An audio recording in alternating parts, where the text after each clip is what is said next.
picture of an Indian, just an image of an Indian. See, he has stories about Indians.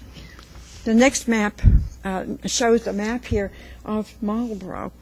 All of that land is Marlborough, outlined by the line there.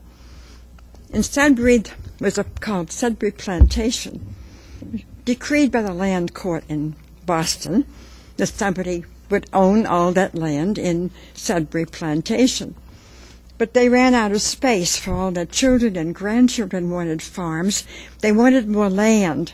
They approached the land court in Boston to see if they could get more land, and they asked for 8 miles square. Well, you never get what you want. They got 6 miles square. That's what this image is about, 6 miles square. But the Indians were here first, so they get to have that whole section marked as 2. Assabet River is 3 coming through there. That's the Assabet River coming in from, going to Stowe. It's coming in from Westboro, but it's going to Stowe because it travels to the east. All that number 2 there was the 600 acres of land allotted to the Indians. Remember, the Indians owned or had all this land. Now they are allotted 600 acres. The rest of the people, rest of our inhabitants could have the rest of it. Well, I wasn't satisfied enough.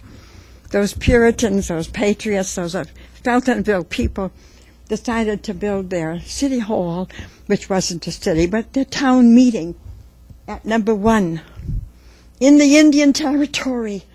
They couldn't find a piece of their own land. They had, and didn't you think that caused a few troubles? Those Indians weren't very happy to have these Americans, early Americans, inhabitants, move into their area and have their town building. So that was the reason for having some of the skirmishes and some of the scalping and barn raising and burning that what happened with the Indians and these early Americans. This is a logo not bought for the Indians or by them. It was however, the logo was made up of Indian designs. The logo for the Bicentennial, 1976. The whole country was into 200 years of the U.S. territory. 200 years. So we had a Bicentennial committee, had a big ball, had a parade, celebrated the 200th year of our country. And they made this logo, which we have a flag at the museum with this embroidered or appliqued onto the white flag. You can see that the cattails. Assabet means the land of reeds. So they have reeds on here, and they have arrowheads to signify the early settlers. So this is the Bicentennial logo of 1976. It was used on all of the publicity and the programs of that day. And the next one shows the Grist Mill again, in that it was so important. The favorite bread of the settlers was made of rye and Indian corn. The great want of the settlers was a grist mill. There was none in town. They were obligated to go to Sudbury to get their grain ground. Rye and Indian bread were the staple articles of diet. I'm reading from Wilbur Brigham's work, not mine. In those days when simplicity and economy were the necessities of their being, the erection of a grist mill involved as much care and labor as the erection of a large factory at the present day. They didn't have tractors or anything to help them, by hand, whittle or cut the logs and clean them to make a mill. Most all the supplies came from Boston, which was only a small place, yet it was the largest town in New England. The farmers could not get along without a place to grind their corn. Then we have Charles Hudson again, because Charles Hudson grew up in Hudson. There wasn't any Hudson, I remember that. He was born about, I think, 1795. He lived where the Assabet School is. When they built the Assabet School, they found the remains of the cellar hole, for his family had lived there at the same space as the Assabet School is now. When he got to be just like everybody else, they had a cow and a pig and had a garden. There was no way to make a living except to maintain your family by finding food for them and warmth and wood for the fire. So when he was 12 years old, he had 3 sisters. He got a job with Mr. Rice across the street, Stephen Rice. Stephen Rice had a son, John, and John's daughter married a Brigham. So you know that is the Brigham place. Lillian Brigham died like 2 years ago now, up there opposite the 99, opposite the Stop and Shop shopping mall.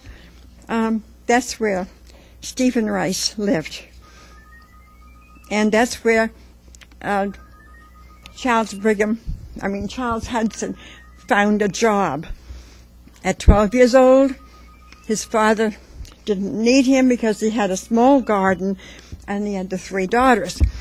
But he didn't need, but Mr. Rice had a new wife and little children, little baby children. So he needed a boy to help with his farming, feed the cows, help cut the wood. So he took this Charles Rice on at 12 years old. And he was, forget that word, but he was signed over for $12 a year. His father got for the use of this boy. He lived with Mr. Rice. Rice provided him with a set of clothing and some new shoes, allowed him to go to school 9 weeks a year, in the winter only. That's when you weren't busy in the farm. So he lived there and worked there until he was 21 years old. He could run home and see his mom and dad because they only lived a 5-minute walk across the field there to where the Assabet School is, to where the Rice, the Brigham home is. So then he went to school on Washington Street. That's at Rutland Street. There was 2 schools there, one after another. And he went to school there on Washington Street.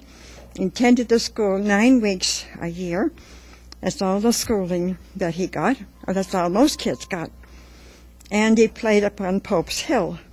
That's Pope's Hill. I don't know what they call it now, but it's had many different names. And then he entered into the public life, and he became a pastor of a church up in Westminster.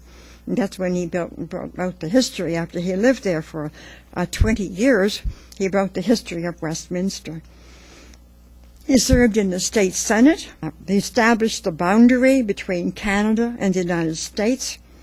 He was 4 years a naval officer at the Custom House. He was 6 feet tall and large, a man of commanding presence. And when he was 80 years old, he visited Hudson. That was before he was asked to come and speak after Hudson was named Hudson. And he spoke about his growing up in Hudson, his favorite things he did, about his neighbors, his friends. He gazed on the places of his sports and his labors. Bidding each goodbye, he returned to his home in Lexington with the mournful reflection that he would never see Hudson again. He was over 80 years old then. He was Hudson's most distinguished son, so we use his name proudly. The Hapgoods House is the oldest house. I guess it's still sitting up there opposite Meadowbrook Road. That little, where you turn off to go into the Meadowbrook section of town. There's a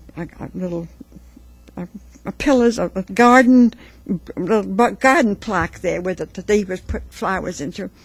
Right across, up on the hill, is this Hapgoods House. It's been made over. They've raised the roof and made it into a second story, but it's got little small windows, more like attic windows. Mr. Hapgood was in charge of one of the Indian rescue, where settlers would run. What is that word? for protection from the Indians. There were half a dozen of those big homes in town where if you heard the Indians were coming, you would run, and he had charge of one of those homes. The first Baptist church was that little white church. We're getting now into the bigger days. This is the Baptist church. It was built in 1877. And I remember when it burned, 1962 or 1963. When was it? September 23rd, 1965. She My would daughter know. was born that day. Oh, and she was a member of that church, I know. 1965 was when it burned, all right? I was in town then 10 years. We moved to town in 55. Alan grew up here, but we came back together in 55. When it burned to the ground, then the foundation was used for the Boys and Girls Club. So you know it's right behind the Unitarian church. The little white church was even further behind this, but it was, I think, taken down or added on to into this church. But this is one of the biggest, the new churches on Church Street. That's why they named it Church Street. The Methodist church was right across the street at the Aubuchons, which is not Aubuchons now. I don't know what it is, but they've gone. But it was in the Methodist church was across the street. And the parsонаges were up there, too, for all these churches. So it was called Church Street. There was the river here, and there were mills, but there was no bridge to get across that river to go to Lancaster or to go to Bolton. So in '69, a bridge was to be built. This is in the story number 23 in 1894 in the newspaper. And in Washington Street, they built the bridge now, where the bridge is now, and there was no dam then, just the flowing of water. The will of Joseph Howe is given in entirety, 1,300 acres of land and 1,400 pounds of the money exchange. They give the will. Many times he gives the will. When he gives the will, he uses the Old English, because that's the way it was written in the Old English language, words. And so he didn't change them, because those are legal documents. We don't change anything either. We never changed one word that he did. We never added a comma or a period. He did it perfectly the first time. He went on to school after Hudson School, so only went to the 8th grade. He may not have gone that long. He went up to Munson Academy up in Palmer. I think the Munson Academy. It was he and his brother went there for their high school years, because there was no high school here, nothing beyond the 8th grade. The next one we have the Goodale House, which is on the other end of town. It was built in 1701, and it's only famous because it is the old house. It started with a 2-room shed. Only 2 rooms for the bride and groom. They didn't need any more. And they kept adding on as the family and cousins and aunts and uncles came to live with them. 12 to 15 people lived in here. But they kept adding on to a few more rooms for the relatives to come. And the Goodale House we know of as, well, Luke Goodale lived, married Asa Thurston, went on to Hawaii. Became famous in 1801 or 2 that they went to Hawaii to be missionaries. The next picture shows Mr. and Mrs. Pope, Stephen Pope and Sally Houghton Pope. Oh, everyone, they had to sit very still and quiet to have your picture taken. Everyone had a long face on. Stephen Pope, 1784 to 1870. And she was Sally Houghton, 1791. She was born until 1869.